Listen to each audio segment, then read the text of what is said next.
Hello, friends. I hope this video is finding you well.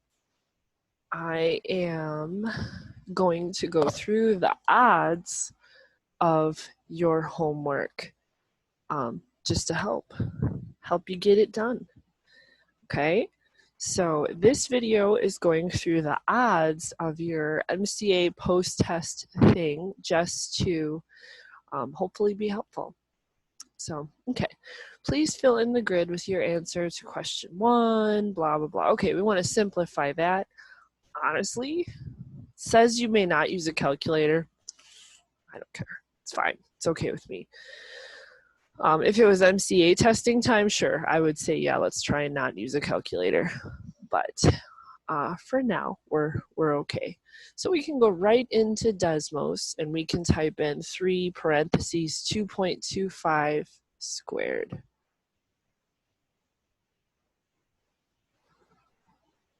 Boom. There it is, 15.1875. So we choose it there. Not so bad. Here we're just modeling, adding them together. Remember, it's all about distance, traveling from one to the other. And I know this is a even question, but I don't care. So if we would go -3 plus 4, we would start at -3 and advance 4 spaces. So 1, 2, 3, 4. It would get you to the 1. Now, some of these just don't make sense. Like D, traveling all the way to 4, that doesn't make sense. This one deals with the distance away from 4. I'm going to lean toward this one here. Okay, we start at -3, which is -3 from 0. We're going to travel 4 spaces to get us to 1. So it would be B. Okay, which we did this one in class today. Remember, absolute value is the distance from 0. Okay, so if you have a number that is, let's say that K is, I don't know, -3. We're going to call that K. So the absolute value of that -3 is 3, or K, because absolute value represents the distance from 0. So we would choose distance K units from, we would choose D here because absolute value means distance from 0. Okay, we did that one in class today. Proportional relationship means as one goes up, the other one goes up, or as one goes down, the other one goes down. There's a kind of a symbiotic relationship. As one is changing, so is the other, but it's got to go through the origin. Remember, proportional relationships have to go through the origin.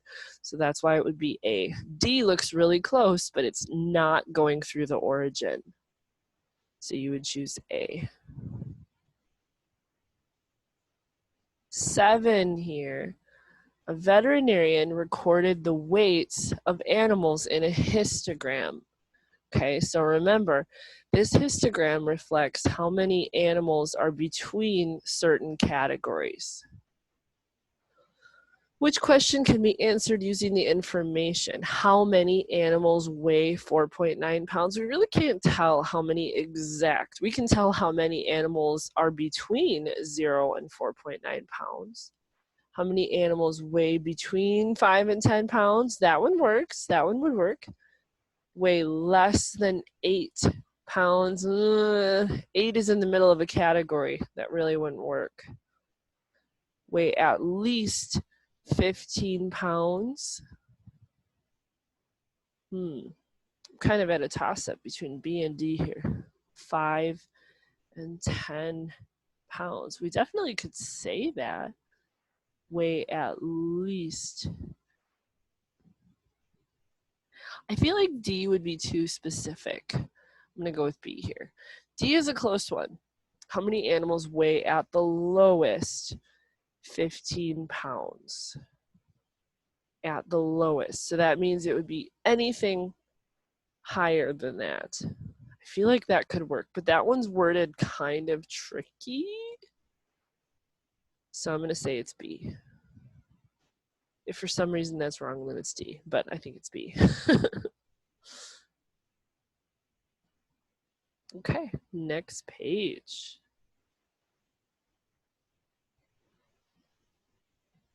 Okay. So we're going to start with number 9. Which one is true? Now, this one we did in class today, and it showed the importance of actually calculating everything. We were kind of deceived a little bit, and we thought that A would be true. Okay, but A is not true. If you go to a, remember decimals are kind of weird. If you square them, that's like squaring a fraction. So it actually makes it smaller. So that one would not work. It's actually going to be B. I think that was our correct one. Nope, it wasn't B. It wasn't B. Yeah, because when you divide in Desmos or in any calculator, -3/8, you're going to get -0.375. And remember, that would be false because technically, when negative numbers are bigger, they're actually smaller because they're further away from 0.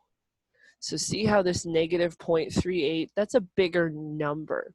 But the fact that it's a negative means it's further away from 0. So it's actually a smaller number. So it should be like that.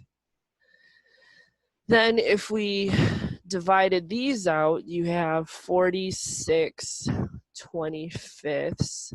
And then this one would be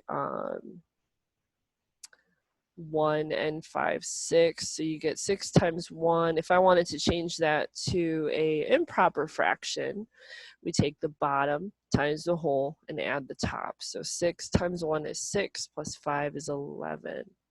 And then I like to see things in decimal form just to really compare them. So this one, 46/25, turns into 1.84. And the other one, 11/6, turns into 1.83333333. 1.83. So technically, it would go like that. That one's bigger. Let's see if that's what they had. Oh, that's what they had. That's our true one. So it's C. So I would calculate everything out, get it in decimal form. Really helps to see it. And remember, those negative numbers are tricky.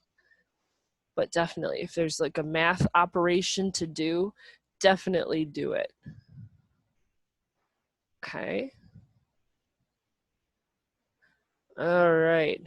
This one we did in class as well. On Mondays, Jada runs between 2 and 5 miles.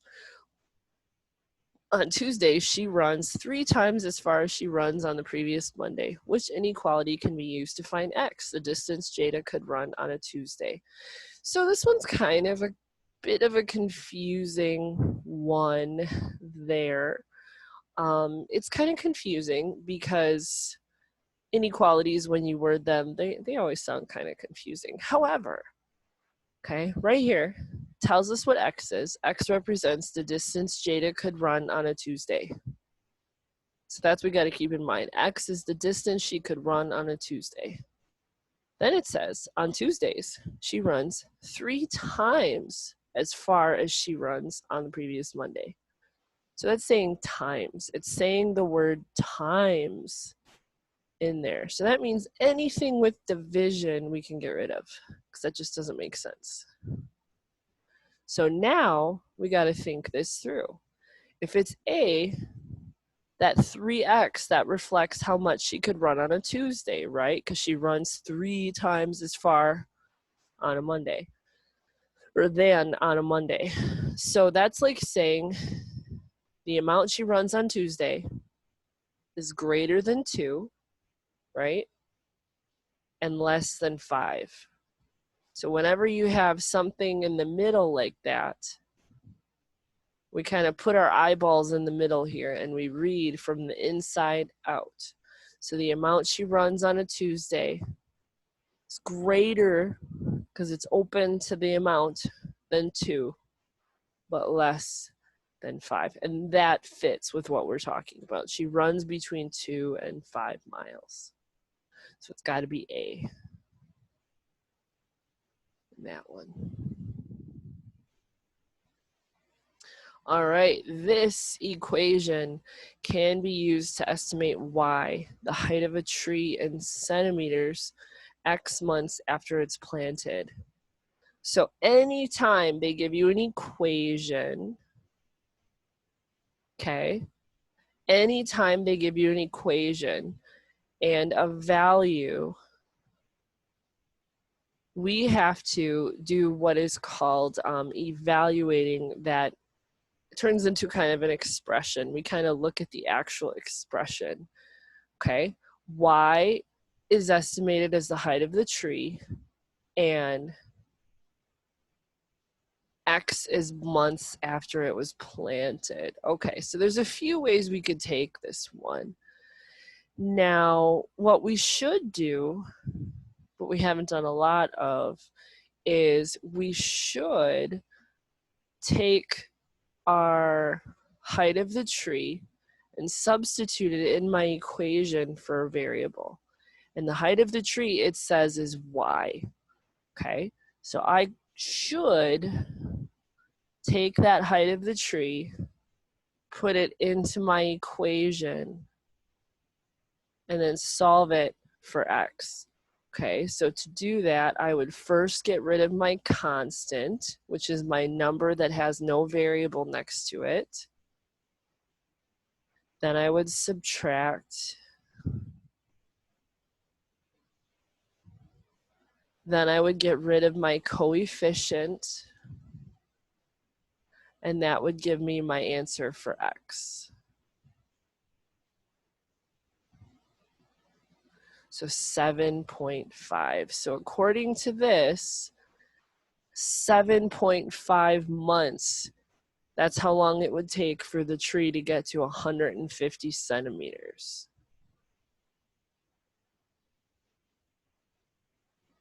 Now, another really cool way to solve this is you can actually take each one of these months and plug them in for x to see which one would give you the height of 150. You can kind of work it backwards a little bit. So we can take 12, here's the x, so instead of x, I'm going to put parentheses to tell me to multiply. 7.5, that's the amount of months, plus 60. And then I'm going to go to our old friend Desmos here, and we're going to go to 12, 7.5 plus 60. Bam, and we got 150. So if that one, if it didn't work, it would show something like this. So let's say we tested the 10.8. Oops. That does not give us 150. That gives us a height of our tree of 189.6. So that is not the correct answer. So it's got to be A. Okay, so to really do this problem well, you have to make sense of the problem. So Y represents the height of a tree. X represents the months. Okay, Y is the height of the tree. X represents months. And remember, those variables, they take the place of numbers. So we can put in any height. Okay, if I wanted to figure out how long it would take me to get a tree that is, I don't know, 300 centimeters. Well, we'd probably double it, but 300 centimeters. I could replace that one with y and then solve my equation, and x would tell me how many months. Okay, so the answer in this one is A. Here is that darn area of a sector formula. I'm going to tell you it's a little bit beyond what you guys have to do, okay? So, but we'll do it just because it's there. Area of a sector formula. So, to get the area of a sector of a circle, okay, it kind of tells us right here. If theta, or your angle, Okay, your angle of the circle that's there is measured in radians, which is what we have. Okay, then this is what we would do for our formula. We would take 1/2 times the radius squared times our angle measure. That's what that theta represents. Theta is a Greek letter that stands for a lot of trigonometry there. So, and the reason I know to use this formula is because I am given a length like this. I'm given an arc length, okay? An arc length. So I'm going to take 1/2 times my radius, which is that 5. It's that distance from the center to the side, squared, times 6.28. Now I'm going to go to Desmos. I'm going to go 1/2 times 5 squared times 6.28. And we're going to get an area of 78.5 centimeters squared. So it's this D here, 78.5 centimeters squared. So we just use that formula.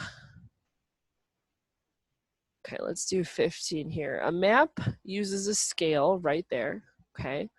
Scales are awesome. That means we can set up a proportion, which is 2 ratios that are equal.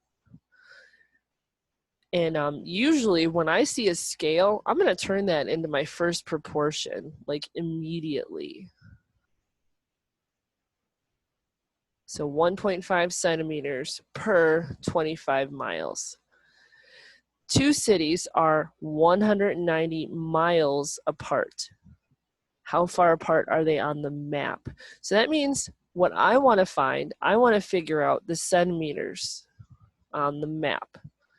And I'm given 190 miles. So then what I'm going to do is I am going to cross multiply. I'm going to multiply the numbers diagonally. I'm going to go 1.5 times 190. And I'm going to divide by the number left over. So I'm going to go into Desmos. I'm going to go 1.5 times 190. And I'm going to go 285 divided by 25. That's 11.4. So that is B. Okay, so when you have a problem like this that involves a scale, you're going to make it a ratio right away. And then with your other information, remember ratios and proportions, they have to kind of match. So if miles are on the bottom in your first ratio, miles have to go on the bottom in your second ratio. Don't forget. Okay. Here, this n equals 1 divided by 17. That is exactly the same as 1/17. 1 divided by 17. And that is going to be a rational number. Anything that is rational is fractional. Rational, fractional. Rational, fractional, right? Okay. Nora is running a race that is 26.2 miles. She is running at a speed of 8 miles per hour. She has completed 3/4 of the race. How much longer will it take Nora to finish her race? Cool. So okay, so I'd probably set this is a good one here. This is a tricky one. I feel like there's a lot of ways you could tackle this problem. Okay, if she's completed 3/4 of the race,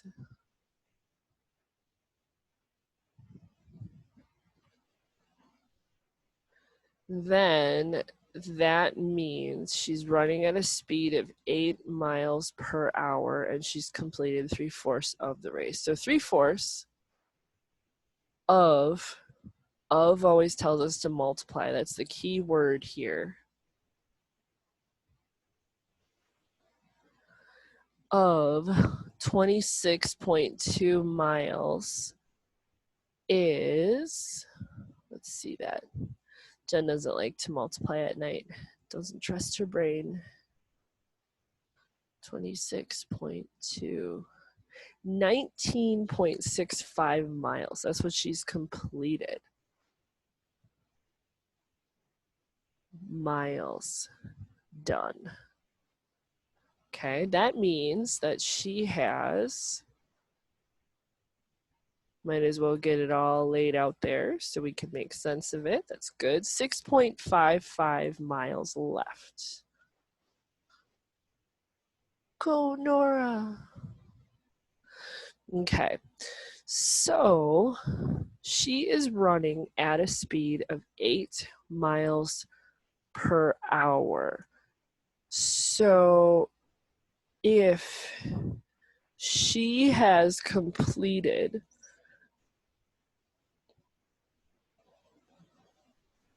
okay, this problem is speaking proportions to me. That's what I'm thinking. So again, we're going to set up those two ratios. Nora has completed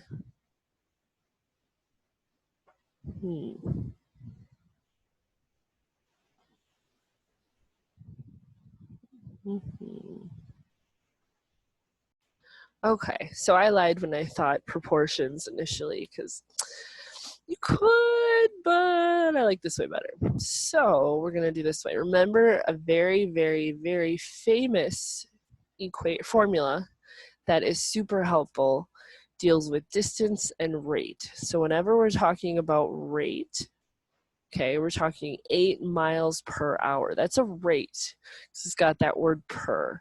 It's got a distance per a time. That's a rate. So we're going to use this formula. Distance equals rate times time. Dirt. That's what I think of. Dirt. So if she has 19.65 miles done, she has 6.55 miles left.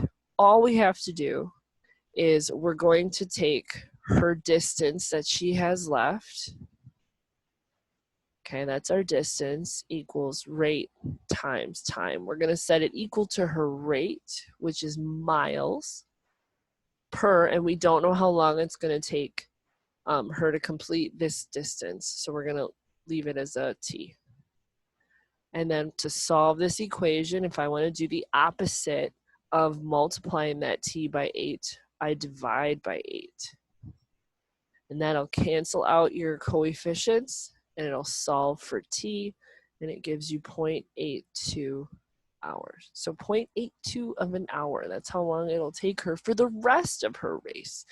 If you wanted to figure out how long it took her to do the whole thing, you could just do 26.2 miles equals 8 times t.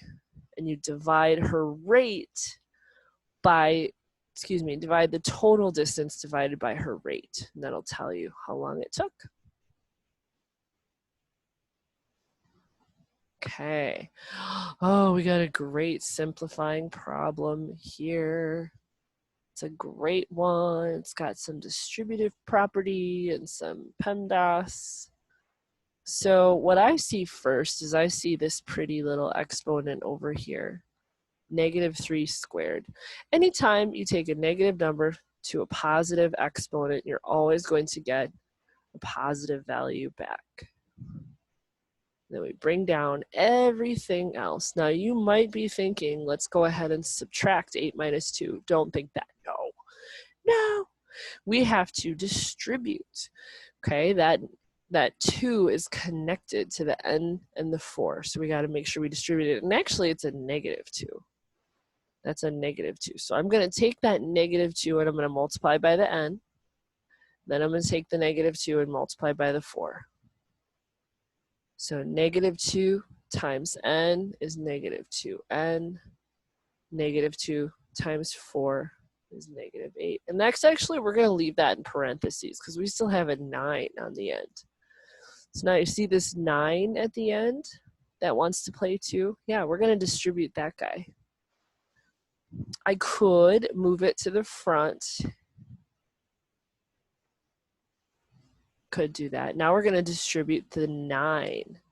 And the reason we can move it around is because multiplication is commutative. You can switch it in any order and it will, you'll get the same value. So we're going to multiply 9 times the first value and 9 times the second one.